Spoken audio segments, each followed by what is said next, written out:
Sidechaining your kick drum with your 808 or your bass. We've all seen this method recommended here on YouTube 1,000 times. Some people love it, some people not so much. Overall, it's just a very polarizing technique in the producing and mixing community. In today's video, I'm going to be making the case for why I think you should be sidechaining, and I'm also going to show y'all, in my opinion, the best way to set up this process. So let's hop right in and get to it. Now, the traditional way of sidechaining in the past would involve setting up a compressor like this on your 808 or your bass, and then sidechaining the signal of your kick drum to this compressor so that this compressor is set up in a way to where it only engages on the 808 or the bass whenever the kick drum hits at the exact same time. Now, in theory, this is going to help your kick drum cut through the mix, but there are some things that can go wrong when setting this process up. But if done right, the transient and the punch of the 808 will be removed, while the tail end of the 808 will still be there to provide that melodic sustain after the kick drum hits. A very common mistake that I see a lot of people making during this sidechaining process is they set the release time on the sidechain compressor incorrectly. The kick drum really only needs a very short amount of time to cut through. So setting the release time too slow will make this sidechaining effect very noticeable because the compressor is ducking the 808 and it's taking too long to return the 808 to its original volume level because the compressor is clamping down on the signal and it's not letting go fast enough. This results in a pumping effect on your bass or your 808, which is usually a sound that you're not intentionally trying to get. So let me go ahead and show you what I'm talking about. So I have this compressor right here loaded on my 808, and the kick drum is sidechained to this compressor. So if you don't know how to set that up,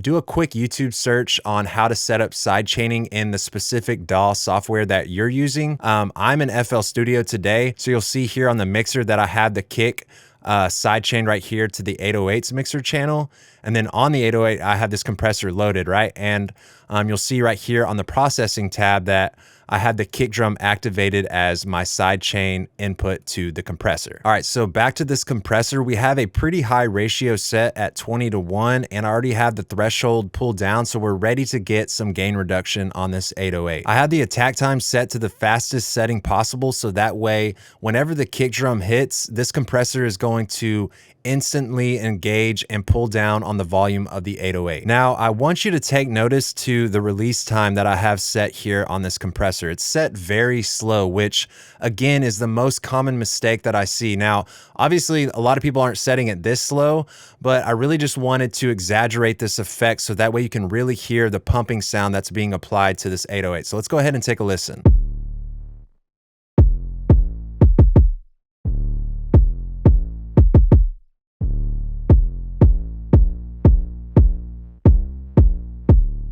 Now, obviously, with the release time set to that slow of a setting, the effect was very noticeable, but I just really wanted to show you how much of an impact that the release time can have on your sidechain compression. Let's go ahead and take another listen, and this time I'm going to adjust the release setting to a much faster setting, and as I do so, you're really going to hear the sidechain compression tighten up.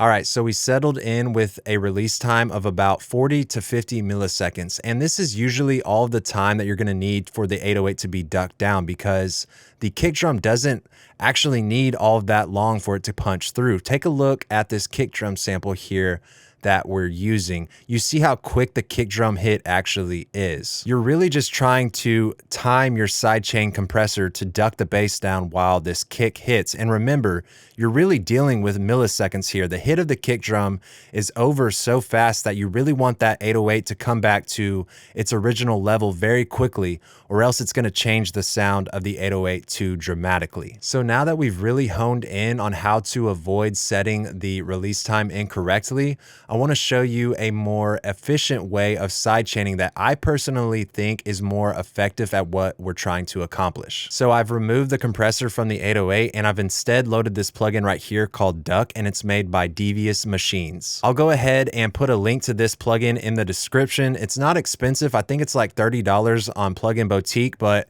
it's a very powerful tool, and I'm not just promoting a plugin. This thing is awesome. It allows you to really have full control over the volume, envelope, or shape of your 808 during this sidechaining process. You won't have to worry about setting the attack and release times on your compressor. You can do everything here manually by drawing exactly how you want to duck the 808 or your bass. Now they have a bunch of different preset curves already set right here on the plugin.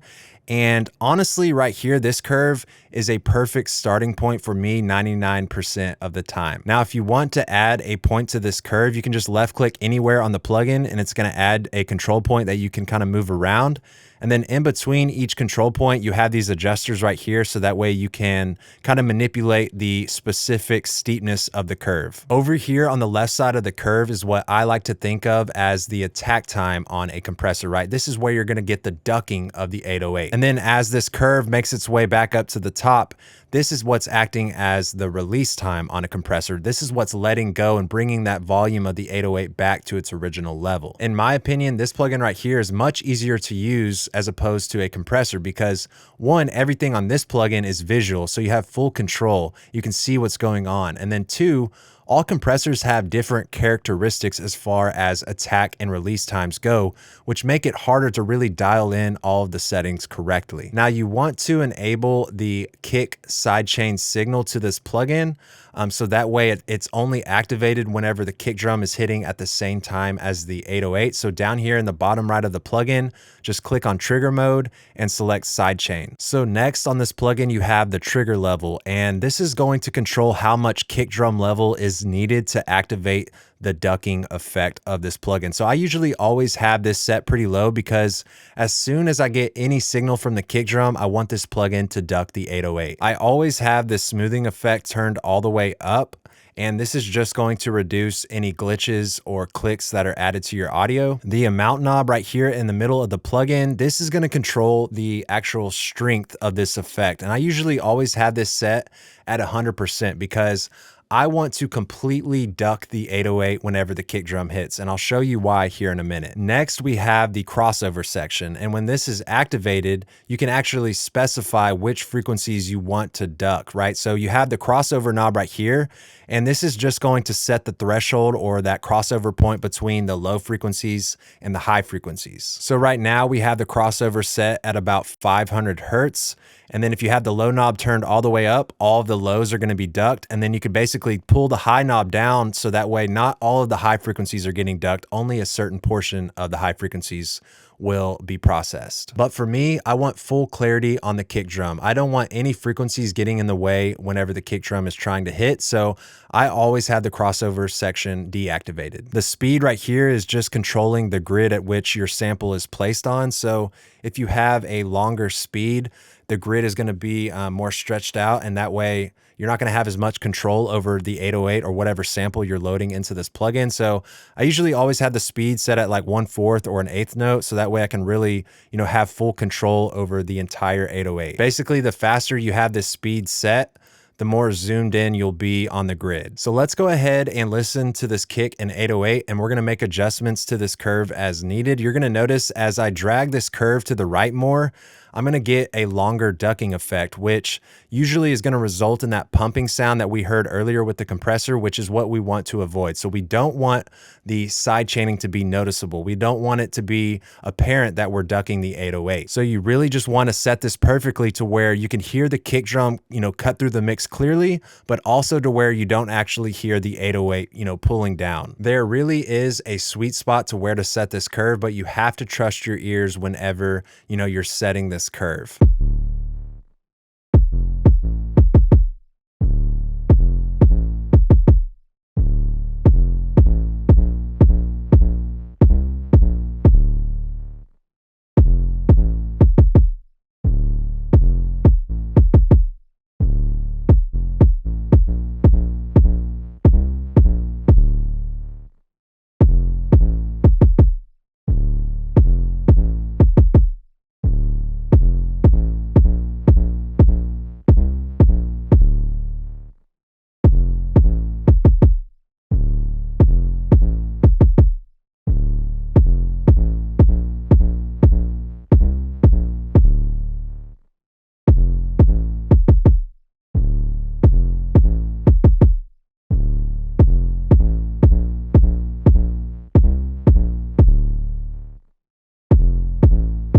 All right, so right there sounded pretty good to me, but let's go ahead and take another listen in regards to the whole entire mix.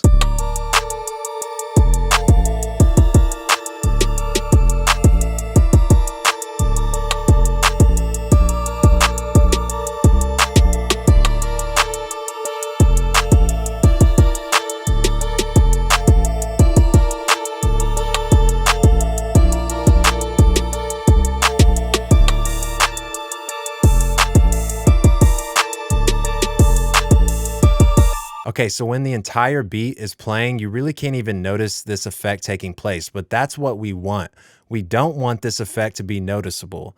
The main reason why we even duck our 808 is because we're trying to gain headroom when we're mixing. Let's take a look at the meter over here on the left side of the mixer, and we're gonna see where the kick and the 808 combined are peaking at when being played back together. First, I'm going to play it with the plugin turned off. So let me go over here to the 808s mixer channel, and we're going to turn the duck plugin off.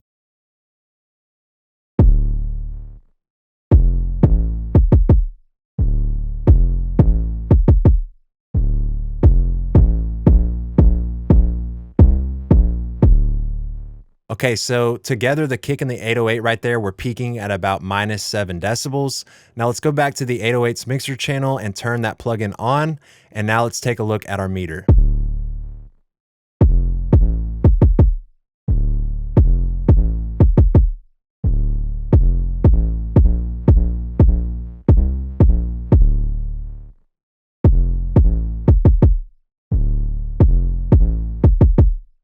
All right, so with the plugin engaged, we are now peaking at around -10 to -9 decibels. So we saved ourselves 2 to 3 decibels of headroom right there simply by ducking the 808 anytime the kick drum hits. This allows us to make our entire song much louder because we now have 2 to 3 more decibels of headroom to drive our song into the limiter without squashing the transients. Anytime you have instruments or drums, vocals, two pieces of audio coming together, you have to be worried about the peaks increasing. If the kick drum is peaking at -9 decibels, when it comes together with the bass or the 808, it's going to start peaking louder because there's now more voltage or more energy, more volume is being added to the signal. And if you can manage these peaks individually in the mixing process like we did here, it's ultimately going to lead to a louder mix, which I know is a challenge that a lot of people struggle with. Sidechaining your 808 and your kick is one of the many tools you have to create yourself more headroom during the mixing process. All right, so that's it for today. Hope you enjoyed the content. Please consider subscribing to the YouTube channel if you haven't done so already.